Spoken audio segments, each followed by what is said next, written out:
Well, welcome back to the Casual GM podcast. I am your host, Drew, and alongside me, as always, my co-host, Mike. Mike, how are you? Just as handsome as ever, Drew. Good to see you. How you doing? I am on the mend, so hopefully my voice is a little bit better this week than it was last week, because we have some great things to talk about, and I want to be able to talk about all of them without losing my voice. So Excellent. Yeah, we have a lot of good stuff to cover today. We'll start off with kind of a recap of Week 15. yeah, We played Jets, and gross. they were not as good as Jets Pizza. We beat them, so we'll talk about that. Few things are as good as Jets Pizza. That's true. That is true. We'll talk a little bit about our playoff chances. We'll talk a little bit about what the Rams pick looks like because they had a big game last night, which went in our favor. We got a couple quick mailbag questiony things. We'll take a look at our second contract players. We're going to take another deep dive look at a position group, and I think we decided this week we're going to do safeties. Yes, sir.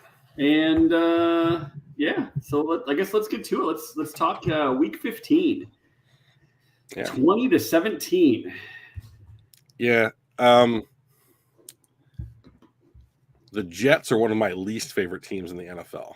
Like I have, for whatever reason, I can't even remember what it was at this point, but my introduction to the Jets was we are not for one another. Like we are not going to be friends. Like I just have you're giving me a very bad vibe. So I've never liked the Jets. So when you beat them, I'm thrilled, no matter what the records are. So it was nice to get the win. A little bit closer than I like. I prefer games where you're not threatened. Like Minnesota, that was the kind of game I like to watch when it's just like everything's comfortable and fine. Yeah. And this was not that, but they pulled it out. So yeah, you don't very, really very expect happy. that, right? Because they're a playoff quality team this year. I mean, never thought about it going in because they were the 4th or 5th overall pick last year. Yeah, I when I looked at their schedule at the beginning of the season, I was like, are they going to win a game in the first 10? Yeah. Because I couldn't see it on their record, and they really surprised me because they have like what 7 wins, I think. Yeah, I think they're 7-7 now. That is crazy. So, I mean, they're a team that is currently in the playoffs for the AFC. So No, that knowing can't be that true. up until the week that on Sunday, I believe they were. Yeah, I can see it up until games were played on Sunday, but not now. Yeah, going into the game, they were a playoff team, and those games are never going to be easy. You're not gonna, I mean, unless it's the Vikings. But I mean, it was Saturday. It's kind of prime timey for Kirk Cousins. It's not a Sunday afternoon, so. But no, like it's not going to be an easy game, so you're not expecting any blowouts. It's at their place. It's at their place. It's in the cold. It's on the road against a good team with a top 5 defense. I was impressed with their defense because they were without Quinnen Williams and I think some other starters, but man, those guys. Ahmad Gardner is a legit player in this league. Like he might very well be the best cornerback in the NFL in his rookie season. Good. Yeah. Like that's amazing. I mean, you didn't see it at all on Sunday because we never threw at him. Yeah, I think on purpose we didn't throw at Yeah.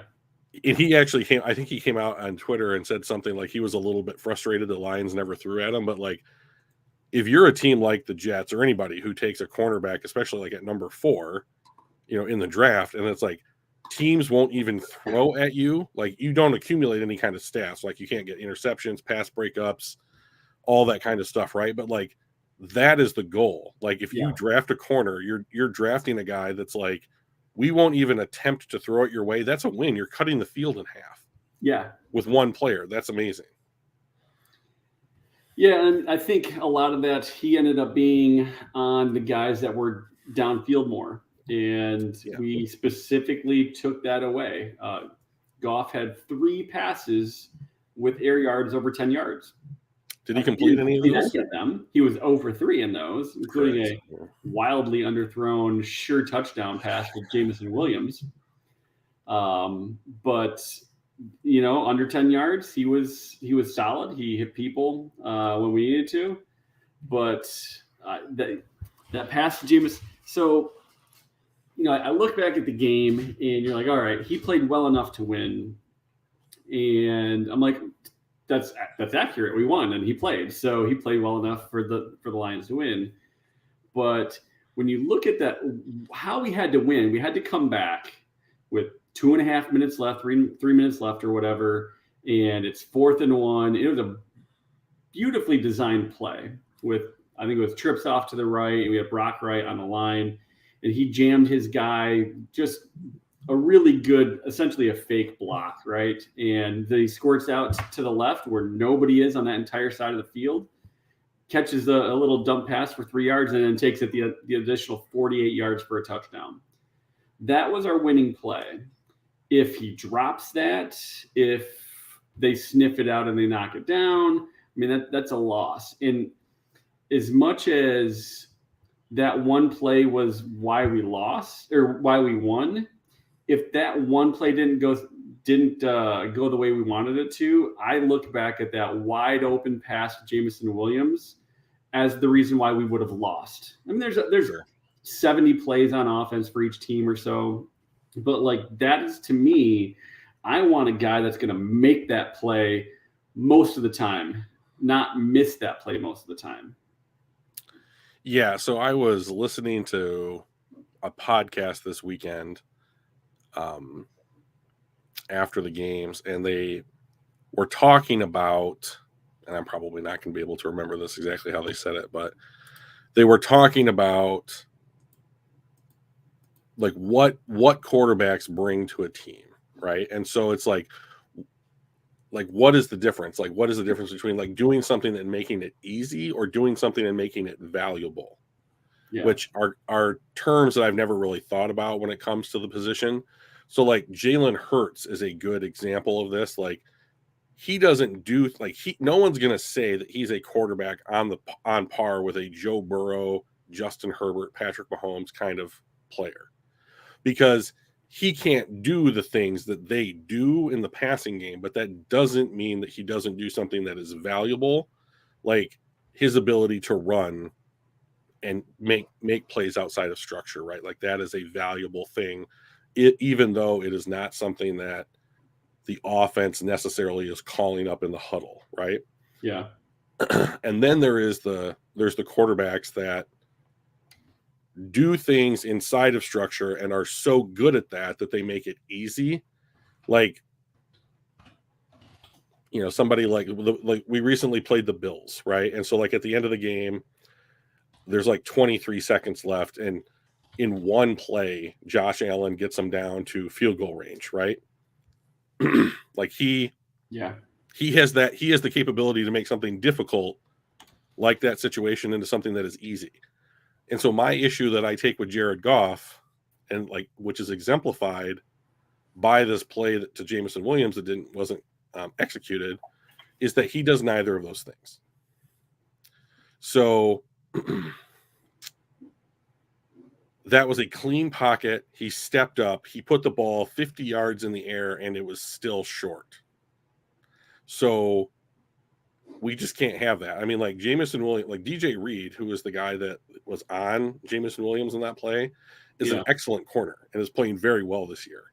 And Jameson Williams made him look ridiculous because he just flew past him. That's the thing that Jameson Williams can do, is that he can erase excellent play solely because he is an Olympic caliber sprinter. Yeah. And if you don't have someone that can take advantage of what Jameson Williams or even a DJ Chark can bring to the table, you are a liability to the offense, right? So, and Jared Goff, unfortunately, I don't know how else he would bring value to the team, because he can't do things like create outside of structure and make plays with his legs. Yeah. So, and if he's not going to be able to do the things inside of structure, above an average style quarterback, then I think that like that's why I keep saying like, I don't feel that there's any way that he can justify $30 million a year, because I don't feel like you're bringing a ton of value, and you're not doing the things inside the structure that are going to make this team win. Like when the Lions went out and traded for Jameson Williams, hey Shannon, and they signed DJ Chark, they were making a commitment to speed down the field. And like that is, I think that DJ Chark has at least provided Amon-Ra St. Brown with more breathing room underneath, which Jared Goff has taken advantage of all year and chewed people up on, right? Yep. But if you are going to invest those kind of resources in two very, very fast wide receivers, and you're not able to effectively use them, then I think that there's a real flaw in the construction of the roster.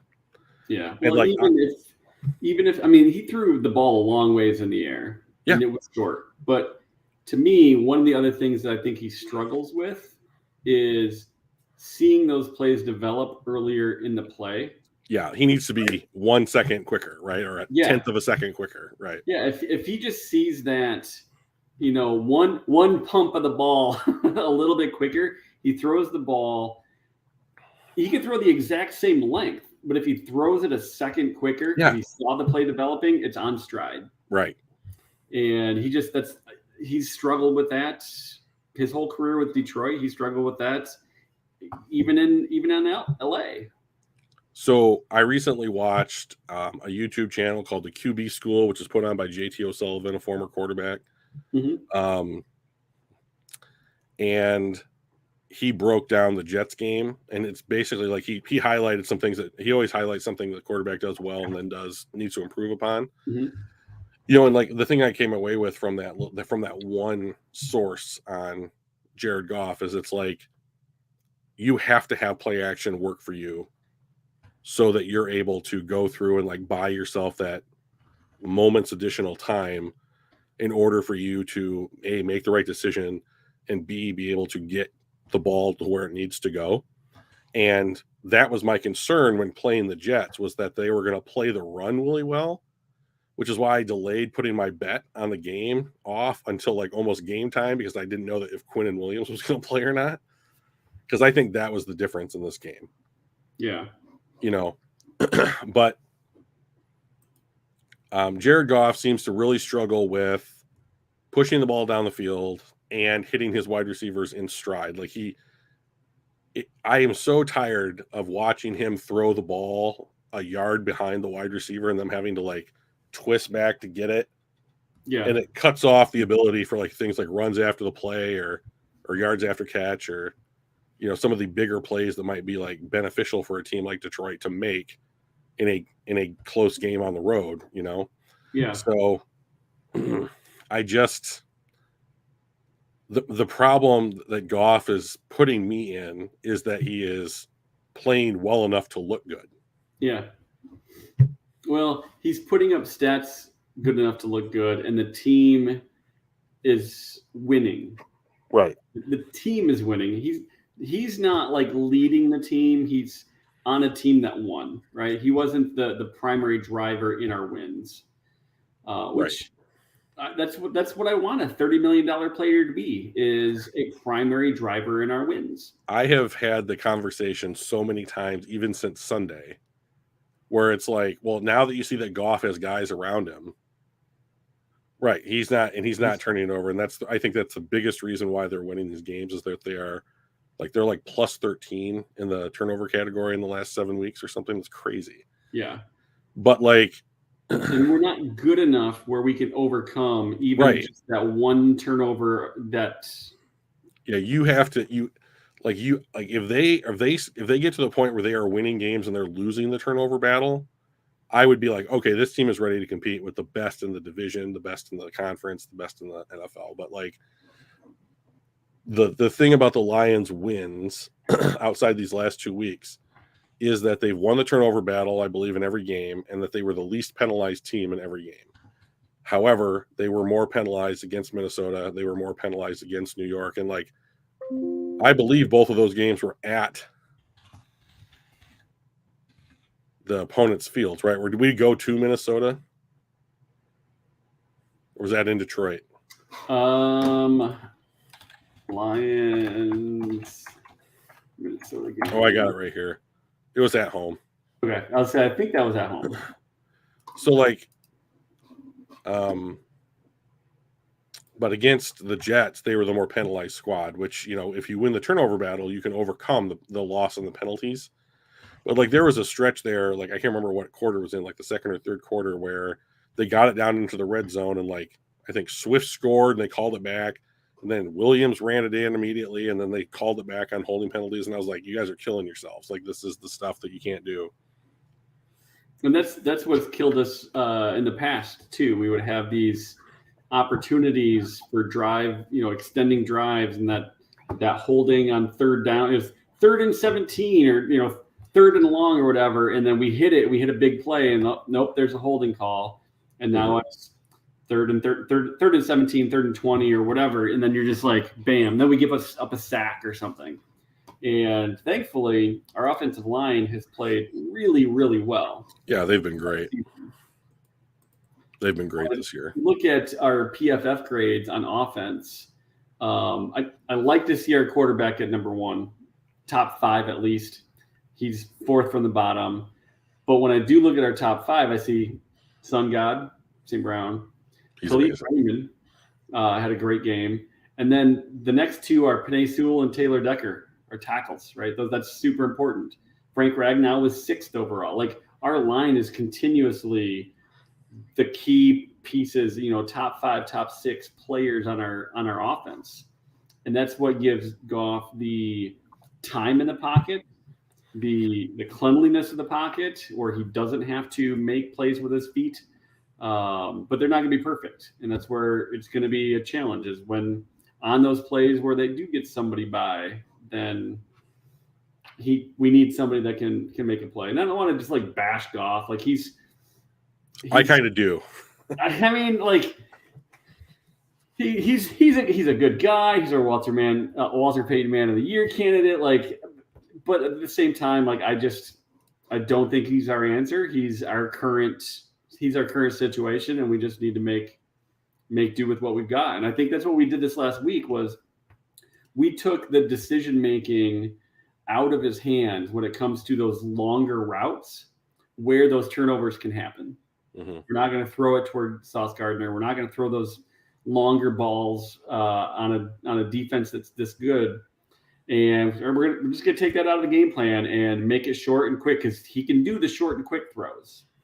So you might as well do bread and butter, right? Yeah. To answer One Pride's question, I don't know if Kirby deserves to be number 1 in Pro Bowl voting. Like, I look at the Pro Bowl as kind of a joke, to be honest. And like, I guess even the NFL we're not going to be playing the game anymore. It's just going to be like skills competition and and that's fine. I mean, no one wants the players to get hurt in the Pro Bowl anyways. But like, he's played better as a rookie than I think anyone thought he was going to. And he stepped up when Tracy Walker got hurt, and he's played really well. And like, the thing that he's done that's so good is that he's either forced or created turnovers, and that's always super helpful. But like, is he? I mean, like, when you say first in the Pro Bowl voting, like, to me, what that says is that people feel he's the best safety in the NFC, and like, I have a hard time saying that. But this might also be just like a very vocal minority, being Lions fans, like turning out in droves to vote him because they're so thrilled with like what the team is doing currently. Yeah, and if you looked at the number of Lions that were in the top 6 in Pro Bowl voting, there's like, I think 8 Lions in the top 6, and I'm like, that's great, but I think to me that just means we have a pretty rabid fan base. It's all about voting. It's popularity. It's how many votes do you get, kind of thing. So, like, yeah, I honestly, more so than the play of Kirby is, I think it shows the passion of our fan base, and I think that's right. Yeah, that's good. The rookie that's impressed me the most has been Malcolm Rodriguez outside of Aiden Hutchinson. just a 6th round linebacker that stepped in and played well day one, you know, and like he's probably going to be the like unsung hero in a lot of games, like doing the stuff in the stat sheet that maybe doesn't really show up, but like his presence out there, like if he wasn't out there, you'd really notice. He had another 70 grade. Yeah, I mean, like he's just played well, you know. So, I mean, just recently, James Houston. I mean, he is the problem, right, man? You just can't stop the dude. So he is. I wanted to look this up because I got into it with one of my friends over the weekend. He has played 63 snaps on the D line so far this year. 63. And remember, like he was cut and they signed him back to the practice squad. You know, and in those 63 snaps, he's got 5 sacks and 11 pressures. Yeah. I mean, that's ridiculous. And we're paying him this season, we're paying him $235,000. Yeah. And this is, I mean, he's a rookie, and these are the first 4 games of his career. He's one of, I think, 3 players to have a sack in each of his first 4 games of his career. And the other ones, I forget, I want to say Terrell Suggs was one of them, and I forget who the other one was. But, like, whenever you're, like, one of 3 in history, that's kind of cool, right? Yeah. So the thing about James Houston to me is, like, if you can do this, if this is in any way, like, repeatable, like, you don't need a guy like Charles Harris on the team. Yeah. I mean, if he's got 63 snaps, if you go into next season and you're like, we want him to play 400 to 500 snaps, you know, like, and you find out it is repeatable, you don't need to be paying Charles Harris $7.5 million when you can pay this guy less than $1 million. I hope that the Rams lose to the Broncos, because that puts us into top 3, and that is you have to be in the top 3 for one of the best players in this draft. So, yeah, actually, it's weird. That was one of the things we were going to talk about. So let's pop this up on the screen here. So the Rams' remaining schedule: home against Denver, at the Chargers, at Seattle. They have to lose all 3. They have to lose all 3, and I think Denver's the only game that I think is winnable. I don't say winnable because it's any given Sunday, right? Seattle has Geno Smith has fallen off a cliff just as fast as he ran up it earlier in the season. But I do think that Seattle would definitely be favored. I wouldn't bet on LA, but I also wouldn't be super surprised if they won that game. But Denver, I think, is that one where we're like, eek, man, come on, let's lose this one, right? Eek. All right. Eek. Yeah, eek. Let's just be real about this. Like, the Rams have to lose every single game the rest of the way. Yep. Have to. So, and that's it. Like, if you want Will Anderson, Jalen Carter, Bryce Young, any of those 3 guys, the Rams have to lose out. So, put all your hopes and dreams on the Broncos. Pray for them, whatever it takes. Right. Because the Lions need one of those 3 guys, as far as I am concerned, in order to get to the point on defense where you have enough talent to go out there and, like, okay, we are moving from the low 20s or the high 20s or whatever, 20, 28, 29, 30 in defense, in order to get to a point where you are a respectable defense week in, week out, because now you have talent on rookie contracts. So, yeah. Well, and then for the Lions, after a 1-6 start, I can't believe we're saying we've got a playoff outlook, but we got a playoff outlook. So, you know, looking at what our schedule is, we're in Carolina, at home against Chicago, in Green Bay.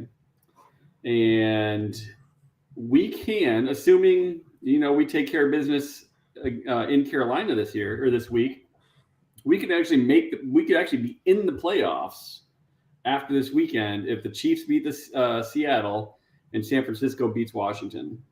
That'll bump us in there. And then we just got to stay, right? I think if we win out, I think we're I think I saw like a 96% chance of actually making the playoffs. And we just have to do our job, right? Just keep winning. Like Dory swimming, right? Just keep winning. Just keep winning. Okay. Hey, you're a Disney fan. Stop it. Sure, but like the podcast is not about that. So, like the Bears play the Bills this upcoming week. So that's, you would hope that the Bills would take care of business and not have one of their weird games at the end of the season where they just end up getting beaten by a Jacksonville or somebody for inexplicable reasons. Yeah.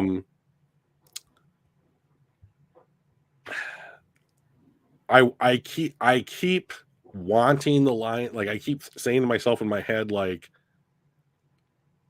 the Lions should win these remaining 3 games. And then this little dude on my shoulder right here is like, but remember, it's the Detroit Lions and don't get your hopes. And like, it just takes, Aaron Rodgers getting back to anything resembling like what he looked like last year. And it only needs to do it for 1 game. Like, maybe their playoff hopes are still going to be on the line in week 18. And like, maybe it comes down to 1 play in the Chicago games and Justin Fields has the ball. And then it's like, like, who knows, but like they might also just go out there and just put it on those teams. Yeah. And I don't know. We're 6-1 in our last 7. Yeah. And to win those 3 means we're going to close out the season winning 9 of 10.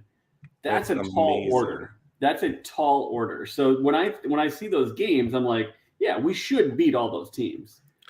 But when I think the fact that means going 9 of 10, yeah, great. We're 6 of 7 so far, but knowing that means we have to get 9 of 10, and it's a tough call. Yeah. So like the thing of it is, like in these games, like the Lions have not played against very good quarterbacks, right? Like you can make a case that Kirk Cousins is a playable quarterback. Like you can make the same case for Jared Goff.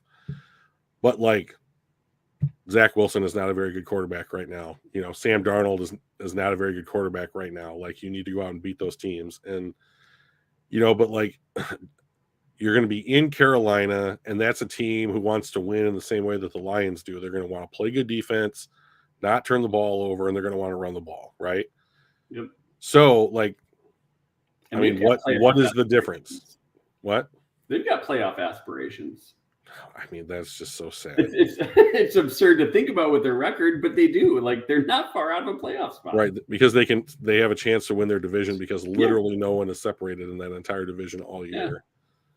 But like, so like it looks like, oh, Carolina, they're terrible or whatever. Well, they're not that bad. They've got 5 wins. So and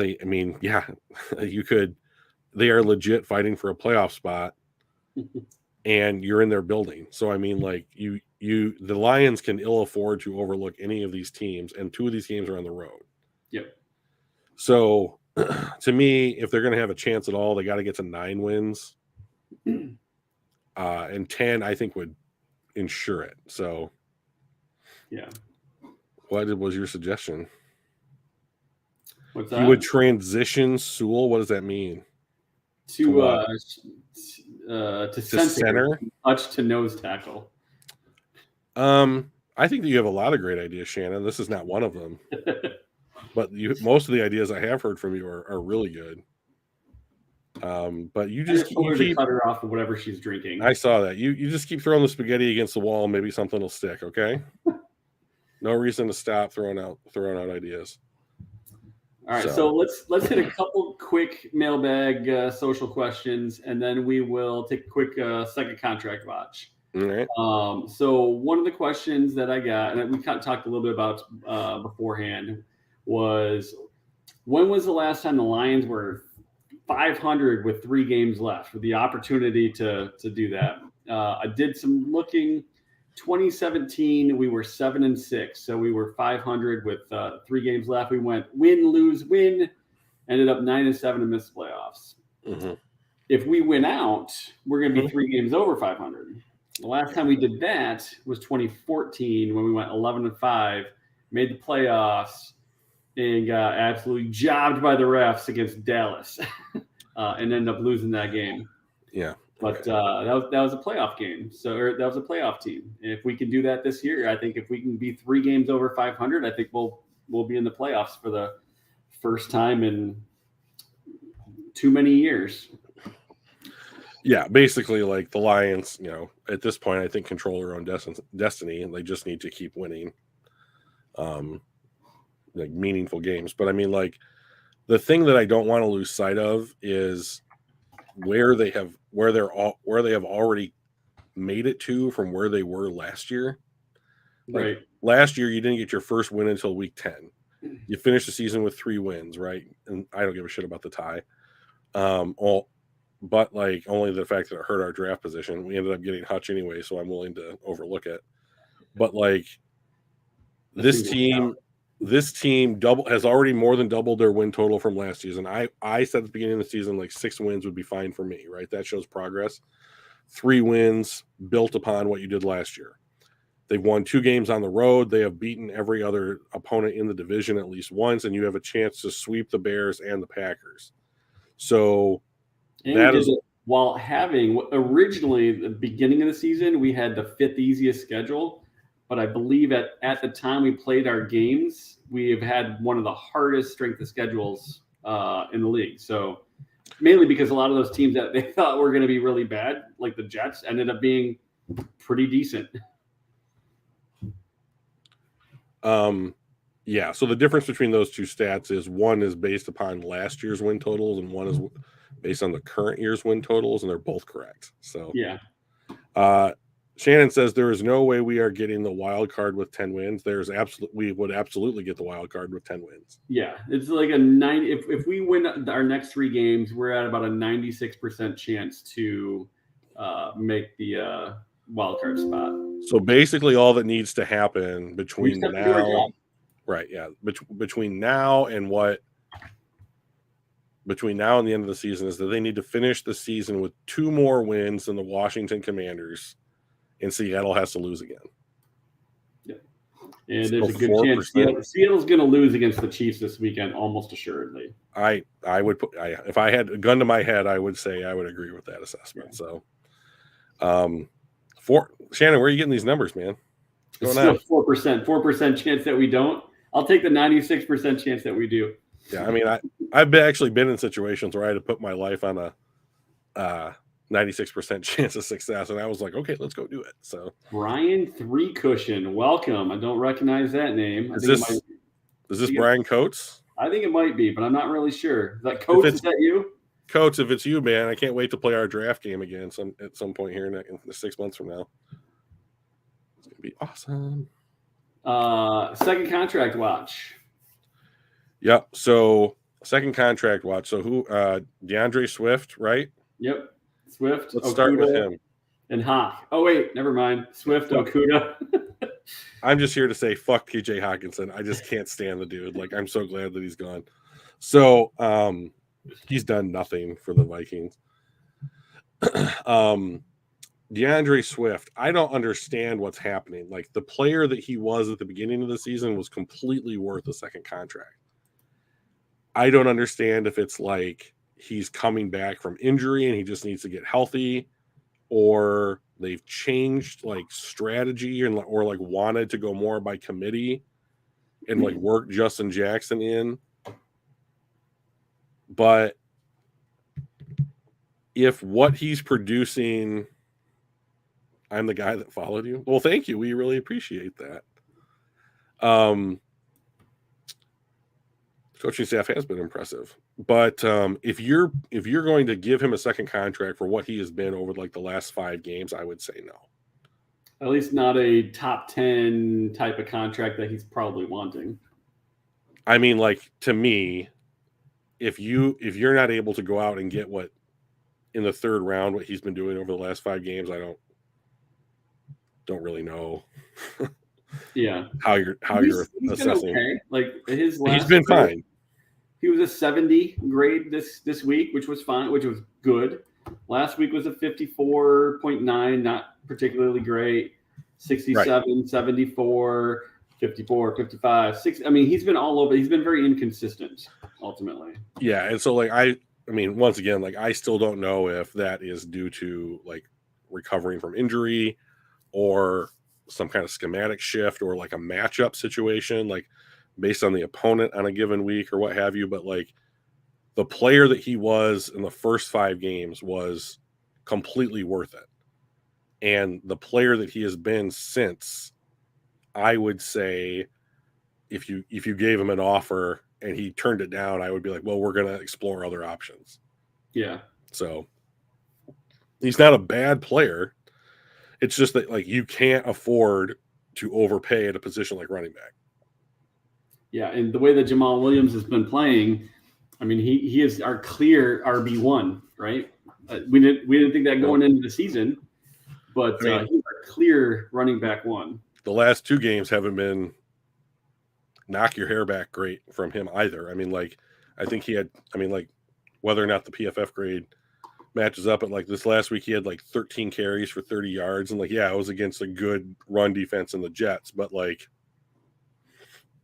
you know, like I also don't think that like I think that he would probably get a bigger contract offer this upcoming offseason than the following offseason when you might offer Swift, because he's kind of that locker room leader, and I think that really matters in Detroit. And like I think my supposition is that Brad Holmes is going to try to reward that with contract terms. So yeah, I agree. Yep. So Okudah, Okudah's had a rough stretch here. Like I feel that like the the impact that he's had on games isn't necessarily enormous, but like I also think that he's probably one second.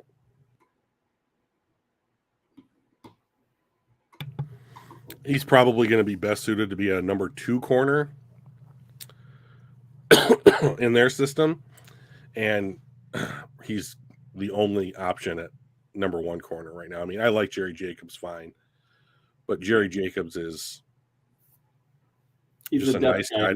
He's just a nice guy to have on your roster. Like, and I wouldn't mind, like, even if they draft a corner high in this upcoming class, like I probably could see them starting the season with Jerry Jacobs as the starter opposite Okudah, and then working that rookie in as like time and like experience progresses. But to me, he's always going to be like the guy that's fight. Like he's like, I'm going to say this fully realizing that like no one's going to get it, but like he's like the Levi Wallace, right? Like for years, Levi Wallace was like the dude in Buffalo that was trying to get playing time behind their 2 great corners. And like you could never justify cutting him because he was just too good of a player. Right. But he wasn't good enough to be a starter. And like I get really strong Levi Wallace vibes from Jerry Jeudy. So not Jerry Jeudy. He's a wide receiver for Denver. Jerry Jacobs is the player I was trying to say. He's a cornerback for Detroit. Good job, Drew. But like as far as Okudah is concerned, I think that he's played well enough this season that you have to pick up his 5th-year option and just give him that year. And so then you can get 2023 and 2024 on the rookie deal before you really have to make a decision. Like I think that he's earned the 5th-year option this season. Yeah, I would agree. And it doesn't help that we don't have a lot of other options. I mean, like, and so like that's a valid. Is he even playing? No. I didn't think so. Like, I mean, the good news is you didn't hear I didn't have to look at number 24 on someone's back and go, oh, him again, another blown coverage and that kind of thing. So I'm like, maybe he's just not playing. No, he did. He had 1 snap this last game. Yeah. So, I mean, I think largely he's just been relegated to special teams play. Yeah. And like, he's just a healthy, like, we can't play you in the game unless there's an emergency kind of a situation. But so Brian Cushion asked a question. I don't think PF grades hold much water or weight. Do you agree? I completely disagree with that assessment. Yeah, there's if you haven't seen our previous shows, I think episode 7, 8-ish, We actually had Eric Eager on. Dr. Eager at the time was the director of R&D for PFF, and he talked about their process, what they do, how they do it. I mean, all 32 NFL teams have a contract with them to get information. Right. It's good enough for all 32 NFL teams. They hold a lot of weight. that to me holds a lot of weight, right? So I would definitely recommend. It's self-serving, I know, but go back and watch that episode. I'll see if I can find it, and I'll throw it in the comment section for an easy link. But I think if you watch that, it'll change your mind. Like going into it, and Drew can attest to this, I wasn't a huge PFF fan. I'm just like, it's just someone's opinion. It's too subjective and not objective. And just talking to Dr. Eager, learning more about the way that they do things, I'm like, I'm sold. That makes complete sense. And now I understand why like all the NFL teams are coming to you guys for your analysis. So I'll see if I can find that while Drew kind of picks up if we have any other second contract stuff, or if we're going to dive into the safety position, or if you have any other comments on the. I do just have one comment. Like, I think that the thing that people have a trouble with, and which I still struggle with a little bit too when it comes to PFF's grades, is they're not intuitive. So like it goes through a process that like most fans outside of being data scientists themselves are not familiar with. Like, you don't understand the process, and I don't understand the process completely either. Like, every time they put out anything, like, this is how we do things, I try and absorb it so I can get better at understanding it. But it's like a PFF grade, like compared to like say something like the QBR, like stat or passer rating, like the passer rating stat is simply a mathematical formula based upon statistics produced in the game. So like yards thrown, touchdowns thrown, interceptions thrown, that kind of thing.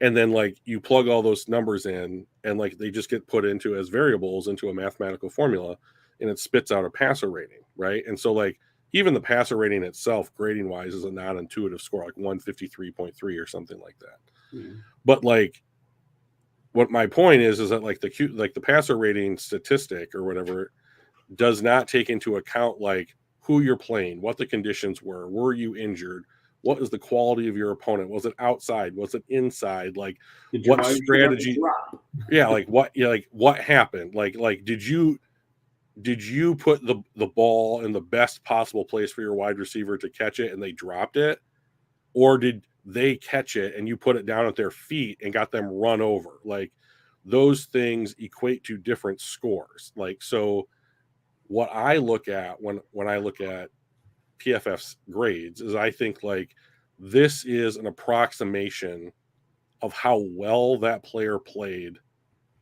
based upon like the best possible outcome that they could have gone out onto that field and performed, right?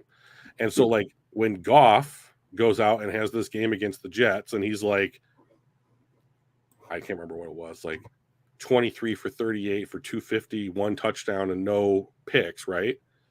Like, you would look at those and you would be like, hey, he didn't turn the ball over, like he managed the game, like he's doing the job, right?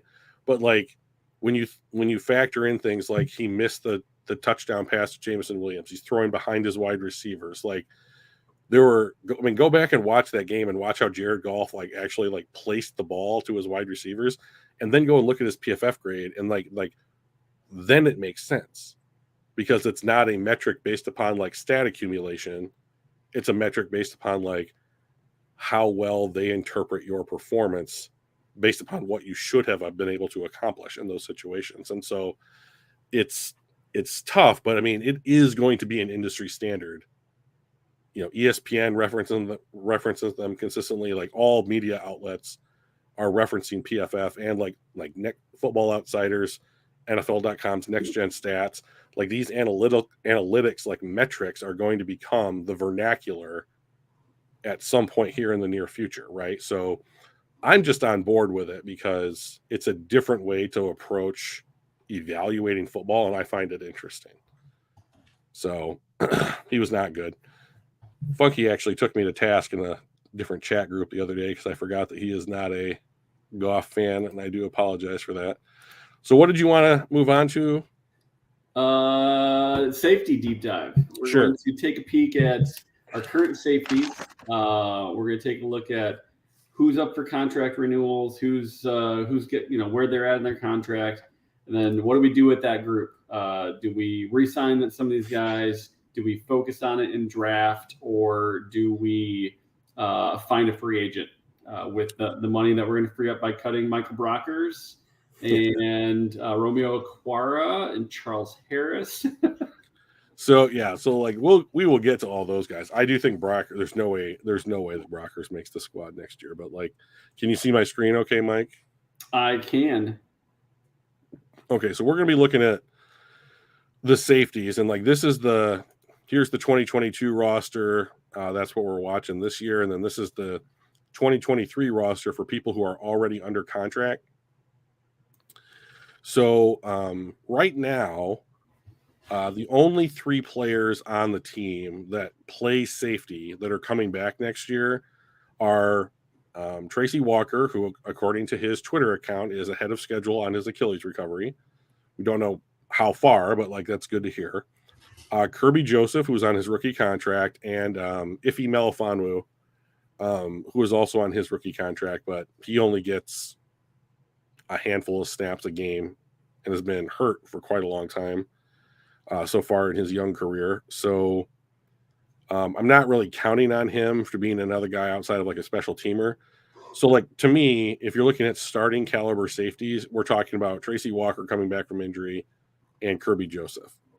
So Kirby Joseph this year has played far more snaps at safety than any other player on the team. Tracy Walker, of course, would have been right there with him. Deshaun Elliott has played just shy of 300. Like I did this before, like I think week 13. So these numbers are a little stale at this point, but like he's played just shy of like 300 snaps at strong safety for Tracy in replace of Tracy Walker. And then the other guys, CJ Moore, you're just filling in like a couple dozen snaps here, a couple dozen snaps there. Like Juju Hughes played a couple dozen snaps at different points in the season. And so like if you're looking at the guys who are carrying the lion's share of pun intended. Yeah, and I hate puns, so that was kind of a crazy one. But like if you're looking at the guys who are playing like the lion's share of snaps at the position, it's these 2 guys right here, Kirby Joseph and Deshaun Elliott. And to be fair, I think that they're handling the job quite well. The problem here is that Tracy Walker's contract, he's making 3 point something, like 3.7 this year, and he's hurt. Like he's getting an $8 million pay bump next season. Like he's going to be making over $11 million.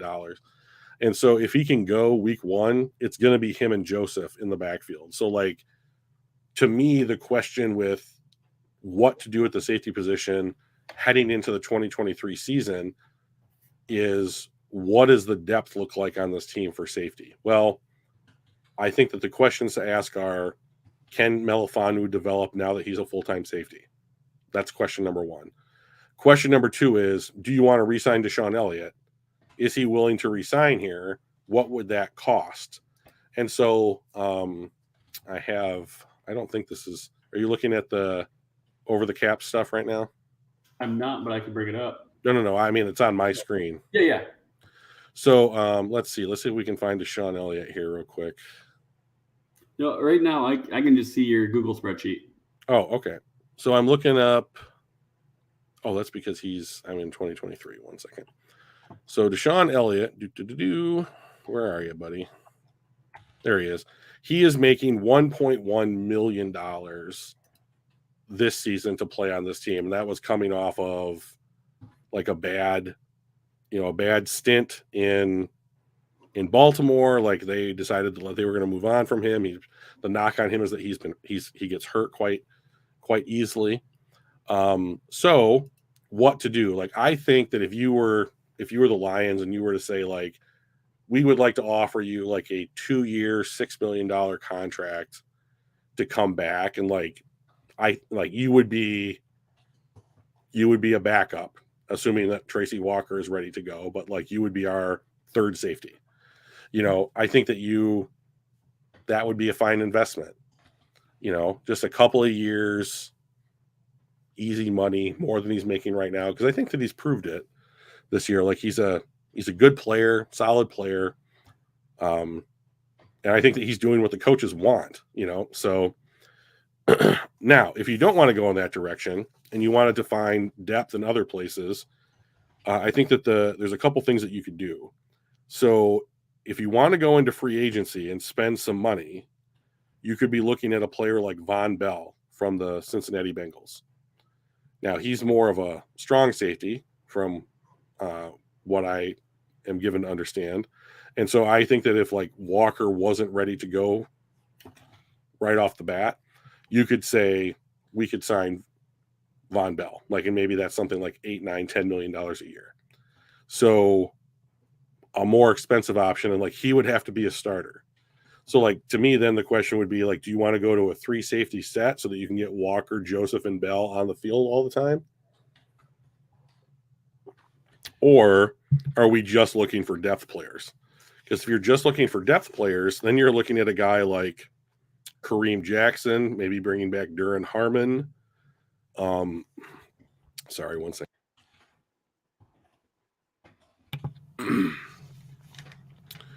Just someone that can be like a locker room guy, a veteran.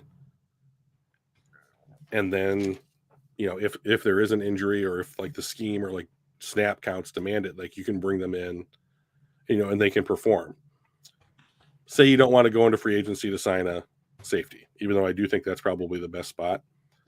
You want to go into the draft and do it. Then I think you're looking at someone drafting somebody like a Jordan Ball from Alabama or a Damani Richardson. I believe he plays at Texas A&M later, in the mid to late rounds, if you're just looking for a developmental draft pick kind of guy. So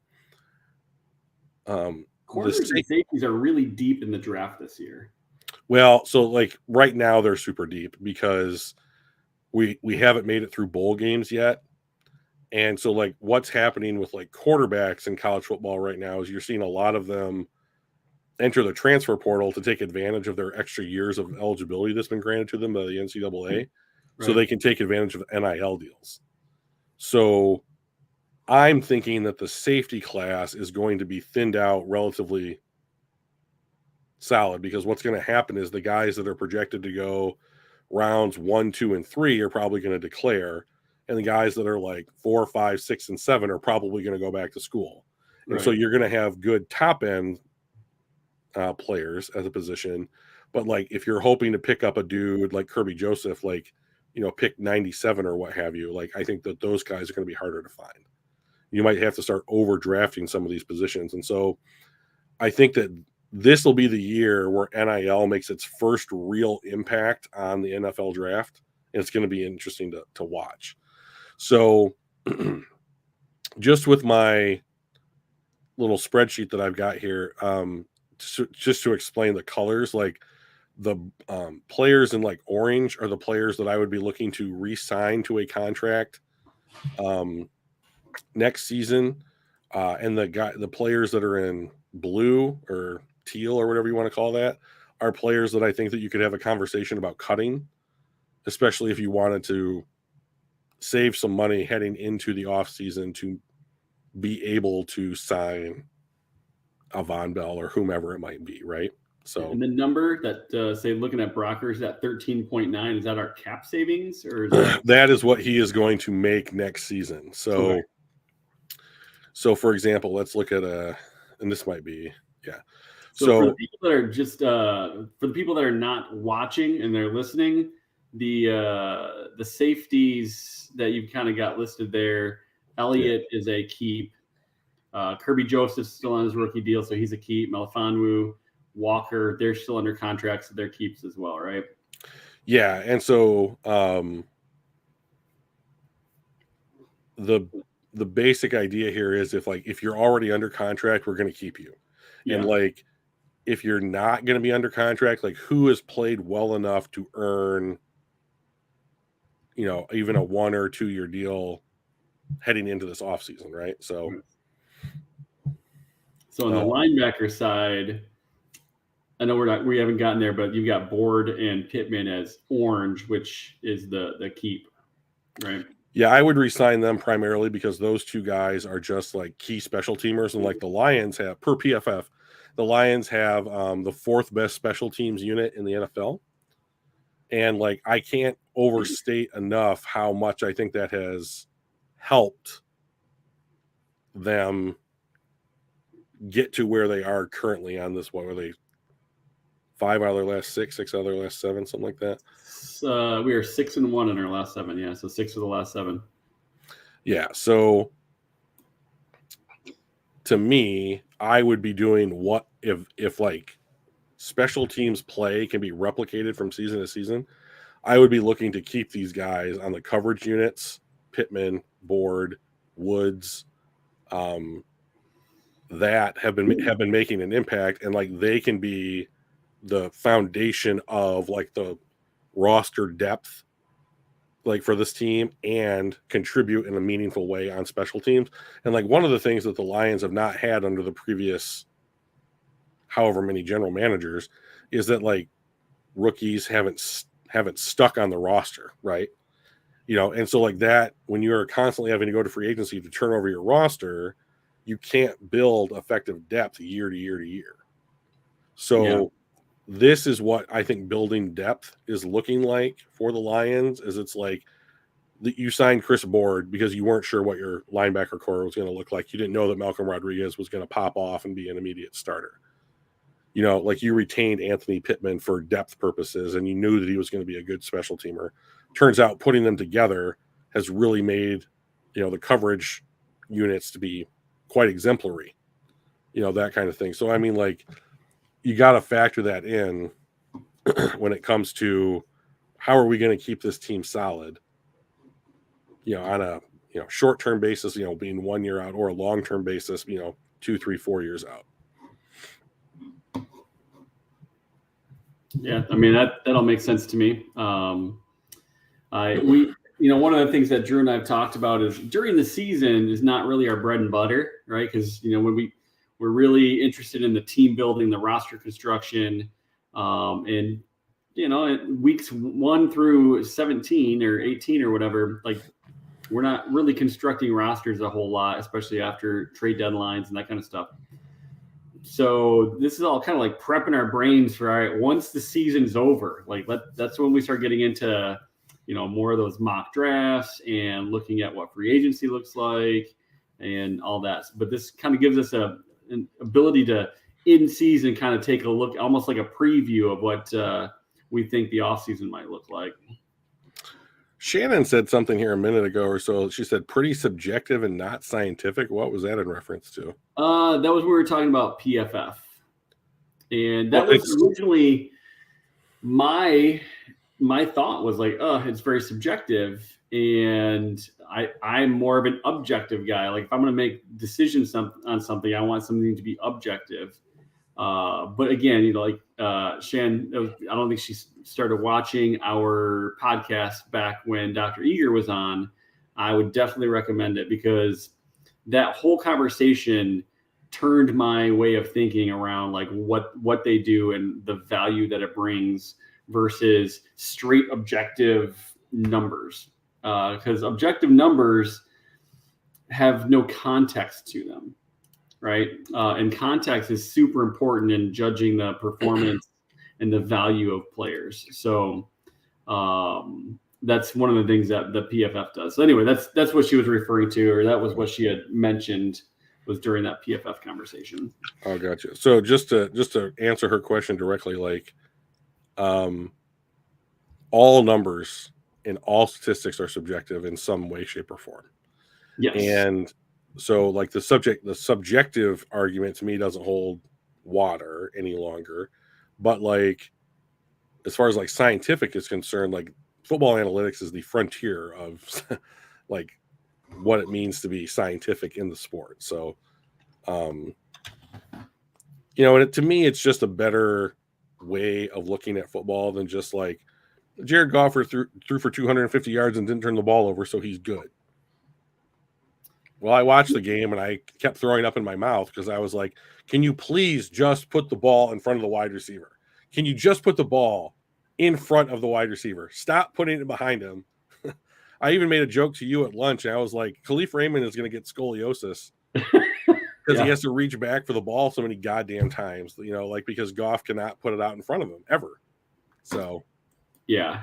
And, you know, to your point, let me see if I can get my, why is this? There we go. Share my screen real quick. And I'll throw this link into the chat as well. Dr. Werner Vogels, he is the CTO at Amazon Web Services. AWS is the cloud infrastructure that runs the NFL and next gen stats. And he's just a brilliant technological mind. And in December, he posted a blog on his All Things Distributed website called Tech Predictions for 2023 and Beyond. And the very first one, and that just sucked me into reading all the rest of the article, is talking about how cloud technologies will redefine sports as we know them. And what it comes down to is like music and video, sports will become data streams that we can analyze.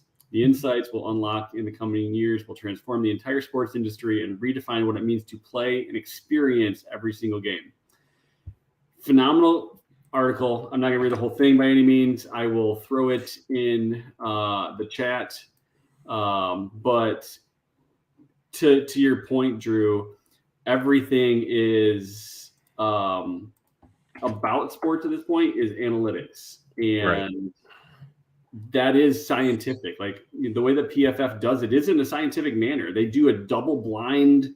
They've got two different people grading every single play for every single player at the same time, and neither of them know what their answers are. Right. I mean, that's literally the scientific method, right? So, and those are the things that really turned my mind when it came to, all right, what do I think about PFF? I mean, QBR is a math thing, and pass rate is a math thing, and it's all objective, and I like that better. But those are the kind of things I'm like, oh, I understand it better now. Right. But I did throw that link in the chat. Highly recommend the article. It's incredibly interesting. Yeah. So, and I should say that Eric Eager is over at Sumer Sports now, which is started by Thomas Dimitrioff, who's former GM of the Atlanta Falcons, who's someone that I've paid attention to, since he was with Atlanta. I like listening to him talk. So if you guys get a chance and maybe you don't like PFF and you want to check out a different analytics-based company, Sumer Sports, SUMER, might be something more up your alley. So, right on. Well, Drew, I love talking after a win. Sure. We've been able to do that a lot the last 2 months, so that's great. I hope we get to keep doing it through the rest of the year and into January. My money will be on the Lions this upcoming week. Mike, what position group do you want us to do next week? That's a great question. Let's keep going on the defense and start looking at the defensive line? Sure. You want to do interior or edge rushers then? Would it make sense to do the whole line, or do we want to two completely separate groups? So all right, well, let's do edge rushers. Okay. We know we got Hutch as a foundational piece. That's the more interesting of the two. So I'm pretty excited. So yeah, there will be a lot more to say next week than about safeties. Yeah. So cool. Well, next week, Tuesday, 7:00, as always. Like, comment, subscribe to the channel. That's how we grow. And that's how we can get that damn Ravens hat off of Drew's head. We are 41/50ths of the way there. So tell your friends, subscribe. You could also say it's 82%. so much less fun, Drew. Come on. How many people do 41/50ths? Jesus Christ, man. Oh, that's too funny. So yeah, and then if you have any questions, email us at casualgmpodcast@gmail.com, and follow us on Twitter at casualgmpodcast. Yep. So till then. Yeah. Till next time, guys. Keep it casual. Yeah. All right.